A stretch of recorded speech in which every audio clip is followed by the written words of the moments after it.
We're going to find out about it right now. Ryan Winkler is the former majority leader for the Minnesota House of Representatives. He is currently in Chicago for the DNC, where he is down there.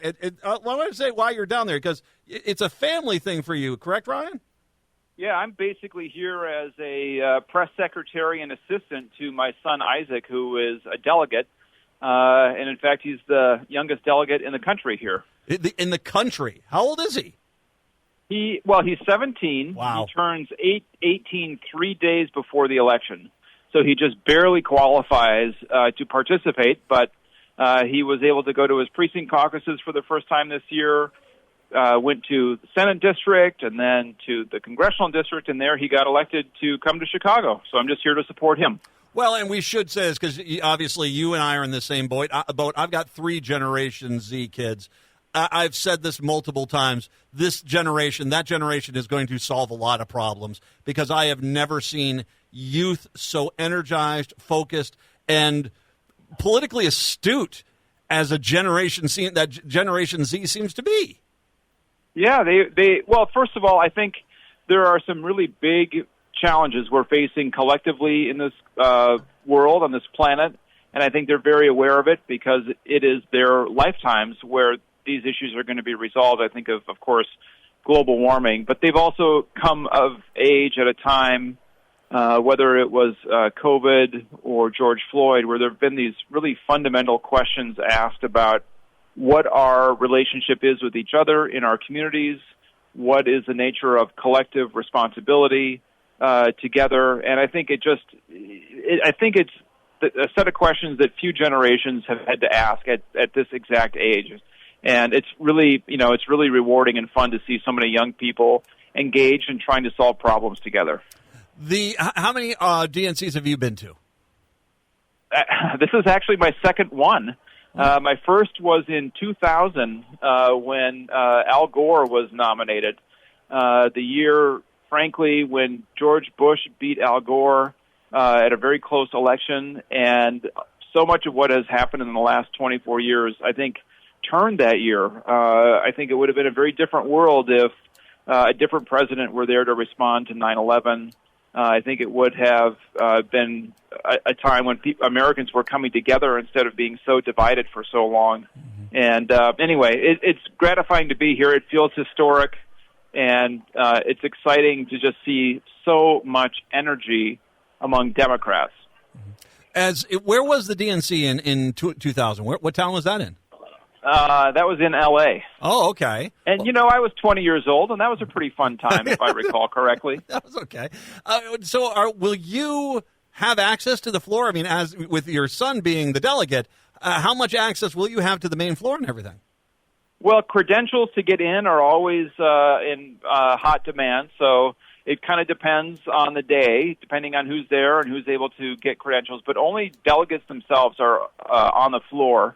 And Minnesota this year, because, of course, Tim Walz is the vice presidential nominee, Minnesota has prime seating on the floor. So all those folks who ran for delegate thinking they were going to be for Joe Biden find themselves in a historic spot in a totally unprecedented election, and they have as good a seats as anybody will have in this whole convention. You bring up a point here, and I'm not saying this because I'm trying to create a chasm, but the reality is I'm just looking for you to affirm this. It doesn't sound like anyone in the Minnesota delegation. I mean, they're all on board with Harris, correct? There were some uncommitted delegates elected out of Minnesota, and I know that they're talking through how to engage at this moment. And of course, there are big differences of opinion on what's happening in Israel and Gaza right now. But I do think that overwhelmingly the mood is unified and positive, and I think people here want to solve those problems. They want to come together. They want to turn the page on the Donald Trump era. So even though Joe Biden has been a wonderful president in many ways, the last 8 years have been the Trump era, and I just feel this great sense of optimism and hope that we are finally ready to put that aside and start focusing again on how to solve problems. Even if we don't agree, we can still find a way to work together and agree or disagree amicably, find solutions. And I just feel a tremendous sense of opportunity and hope right now. That's what it feels like here. The Joe Biden is the main speaker tonight. I was talking last hour a little bit about this, but I want to get your perspective on this. Obviously, you got Hillary Clinton's going to be speaking. You got other people are going to be coming up there and talking. I believe the First Lady is going to speak as well tonight. Talk about the importance of this. I really am glad that the DNC moved things around to make sure this was Biden's night. He had one night here at the convention. I think there are few people in our history who are as remarkable as Joe Biden. Just winning the 2020 election was a tremendous accomplishment.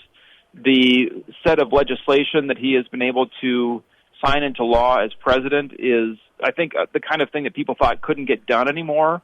And he has understood how to work with Congress. He's understood how to work with people who disagree and find a path forward. The Inflation Reduction Act, the COVID bills that he was able to sign into law and help get passed.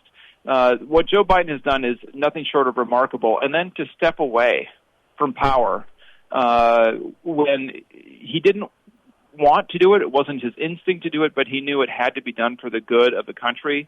That level of sacrifice, I think, only comes from a leader who has suffered the kind of loss that Joe Biden has suffered and knows that stepping aside is not the worst thing that could happen to him. And I just think, for me, in a lot of ways, Biden's speech tonight will be the emotional high point of this whole convention.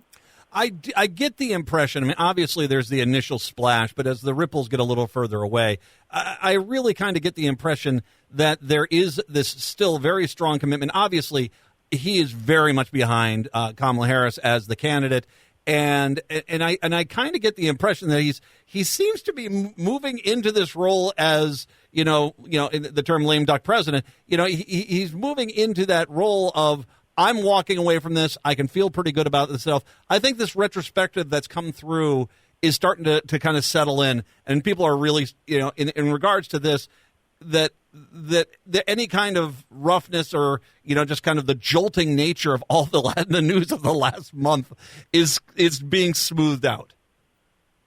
I think so. I hope that tonight he feels the affection and the respect from the Democratic Party that he deserves to feel. Mm-hmm. Of course, he had friends who were friends for a long time that pushed him, and maybe he didn't like that. But I hope from the rank and file of the Democratic Party tonight at this convention that they make him feel the respect and admiration that he entirely deserves to get from this crowd. And I think that's the case. I've heard a lot of delegates talking about it, and I've seen a lot of people start to talk about it and choke up a little bit and get a little teary-eyed just talking about their affection for Joe Biden. I'm doing that right now, Ryan. I got to tell you, the thought of it just tonight is actually, I'm very emotional. It's gonna be hard to watch to a point, but I'm gonna be glad to watch it because I love him too. I love him. He's in the history of this country. FDR's first term. Polk, you can look at Polk, and he did a lot of things, and not all of them were good, but he did a mountain of things in a first term. But really, when you look at saving the country from the pandemic and Donald Trump, he healed the country for 4 years, handing out the reins. I mean, this is going to be an emotional night. He deserves it, in my opinion. So let's look at the timeline for the rest of the convention here. The roll call is tomorrow, right? Yes, and that's only a formality. Okay. The nomination has already happened through party rules, through a virtual roll call for various legal reasons. They wanted to get that done. But tomorrow is the night when all the delegations will stand up and announce their support for Harris-Walz. Wednesday, of course, Governor Walz will accept the vice presidential nomination. And on Thursday, then, Vice President Harris will accept the Democratic nomination for president.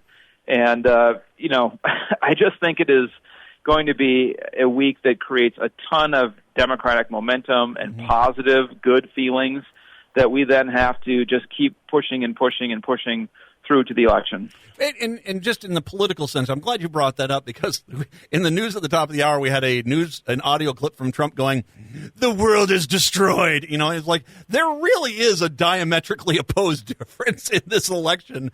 To see Harris and Walz and their campaign message of hope and joy and we can make America better versus we're all doomed coming from Trump. I think, as I was reading a little bit of an essay about this, the feeling of America is that we're tired of that. We're tired of this constant doom and gloom. And maybe it was partially the Olympics, and we all can kind of get excited about that sort of thing. But, you get to that message, and when Governor Walz hit the campaign trail, too, that really is like, okay, no, I'm tired of the negative. I want the positive. Right, and that doesn't mean ignoring the major challenges we have. As a Democratic Party, we've always been the party willing to confront the hard things, and we've had the belief that together we can come together as a nation and solve our problems. We don't try to divide and pit one group against each other in order to hold on to power. We believe in solving problems. We believe in helping people. And just because we're excited and enthusiastic about what's to come, that doesn't mean we're forgetting about the difficult nature of the work we have to do, the hard work it takes to help people improve their lives, to address so many challenges that so many people face. But the party that believes in the future and believes that we can solve problems together, I think, is the party to win this year. You yourself, okay, let's minus Vice President Harris, Governor Walz, obviously President Biden, the Obamas are going to be there. Which other politician are you most excited to either get the chance to see or meet? Well, I mean, I've met her many times. I'm excited to see Lieutenant Governor Peggy Flanagan on the national stage. Mm-hmm. I think it's a voice. I worked with Peggy when we together were working to advocate to raise the state minimum wage in 2013 and 14. She was the head of the Children's Defense Fund of Minnesota. I was a member of the State House. We were in partnership. Peggy never forgets how people struggle. She never forgets what it's like not to have the money it takes to buy new school clothes or send your kids to school with lunch money, or what it takes to strive to get ahead. So that voice, to me, is what I'm really excited to hear. And, of course, it's another homegrown voice in Minnesota, another voice to make us very proud. She was House of Representatives. She was in your neighboring district, wasn't she? No, she was a constituent of mine. So in 2015, I stepped aside to move overseas with my family, and I said, Peggy, I'm leaving. I think you're the one to replace me. You should get ready to run. Oh. And she ran uncontested that year, and the rest is history. She is on her way. Well, and it's just great to see her where she is now. And she, I'll say this. I have no problem saying this. She's going to be the next governor of Minnesota because Governor Walz is going to be in the White House and in Washington, D.C., and the impact and the significance of that moment alone, it's going to be great to have, once again, a country that is diverse as this country really is. And I think Peggy Flanagan as the first Indigenous woman governor would be a fantastic thing. It will be a powerful moment, but it is a moment that will just start her work on behalf of Minnesota as governor. And I know she is not going to just chalk up a win for herself. She is going to take the moment and do everything she can to advocate for people who need the community as a whole to step up and make a difference for them. And yes, I 100% agree with everything you just said. And as governor, she's going to do great things. Oh, yeah. I've had the privilege. I talked to you many times. I've talked to her many times. It's, there's that character which you come across in people that get into politics where you can tell the people that are trying to help other people. And that's you, that's her, it's Governor Walz 100%, and it's 100%. Yeah, exactly. And, it's something that's what I want in a politician. And maybe that's why I think it's got to be fun being DNC at the DNC is that's what you have. I mean, whether it's the vice president, Kamala Harris, whether it's Governor Walz, whether it's Joe Biden, whether it's the Obamas. I mean, the entire point of the Democratic Party is we're here to help people. And as that gets dismissed and insulted by the right, the reality is that's what I want. That's what the leadership we want in this country are the people that are there to help other people. Right. It doesn't mean we're always right. It doesn't mean every solution we bring forward is the only one or the best one necessarily, but I know that Democrats are the people who always care about the issues that are most important for people. All right, you're in Chicago. Final question. What's the one thing what are you going to eat? What's the one menu item that you are going to track down while you're in Chicago? I don't know. I suppose Chicago-style pizza is probably the number one thing. I haven't found it yet, but I'm pretty sure if I just we're about 2 blocks from Michigan Avenue, where it's kind of business as usual for people here. So finding a little out-of-the-way place away from the political chat should be something that's doable in the next few days. Well, every one of them is going to be packed, but Giordano's, if you get the chance to get over there, that's a fantastic 2 blocks one. away. Yeah, there you go. Yep. If you can get in there, I imagine it's going to be a wait, but it is so worth it. That is delicious. You, first of all, congratulations to your son. That is a wonderful accomplishment to be there, and I think that obviously, I hope if he does stay in politics, this is a sign of things to come. So wonderful there. And nice job as dad being there with him. Yeah, well, let's get him graduated from high school first, and then we'll see where we go. What school does he go to, by the way, really quick? Let's mention them. Hopkins High School. Hopkins High School, there you go. By the way, yes, he's the youngest DNC delegate. He's also a 4.0 student.